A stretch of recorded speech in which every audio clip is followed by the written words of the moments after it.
ഇടുക്കി വണ്ടിപ്പെരിയാർ ഗ്രാമ്പയിലെ ജനവാസ മേഖലയിൽ ഭീതി വിതച്ച കടുവ ചത്തു. മയക്കുവെടി വെച്ചതിന് പിന്നാലെ ദൌത്യസംഘത്തിന് നേരെ ചാടിയെടുത്ത കടുവയ്ക്ക് നേരെ സ്വയരക്ഷാർത്ഥം വെച്ച് വെടിയേറ്റാണ് കടുവ ചത്തത്. വളർത്തുമൃഗങ്ങളെ കൊന്ന കടുവയെ വീഴ്ത്തിയത് 4 ദിവസം നീണ്ട ദൌത്യത്തിനൊടുവിലാണ്.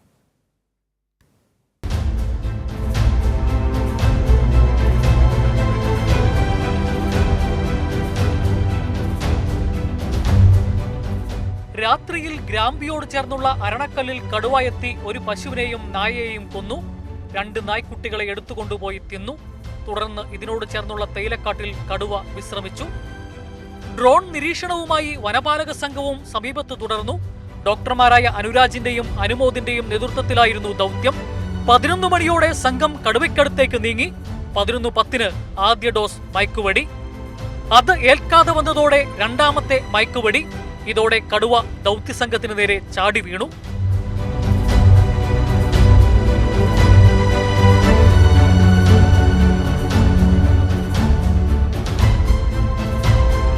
വനംവകുപ്പ് ജീവനക്കാരനായ മനുവിന്റെ കയ്യിൽ ഉണ്ടായിരുന്ന ഫൈബർ ഷീൽഡും ഹെൽമറ്റും കടുവ അടിച്ചു പൊട്ടിച്ചു. പിന്നാലെ പലതവണ സ്വയരക്ഷാർത്ഥം വനംവകുപ്പ് വെടിയുതിർത്തു.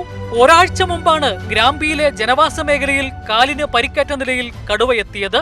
തങ്ങളുടെയും കൂടെയുള്ളവരുടെയും ജീവൻ രക്ഷിക്കുന്നതിനു വേണ്ടിയാണ് വനംവകുപ്പ് ഉദ്യോഗസ്ഥർക്ക് കടുവയ്ക്കു നേരെ വെടിവെക്കേണ്ടതായി വന്നത്. ഏതായാലും ദിവസങ്ങൾ നീണ്ടുനിന്ന ദൗത്യം പൂർത്തീകരിച്ചതിന്റെ ആശ്വാസത്തിലാണ് നാട്ടുകാരും ഉദ്യോഗസ്ഥരും. Cameraman Subhash ജെയിംസിനൊപ്പം ജോസൽ Sebastian, Kairali news, Idukki.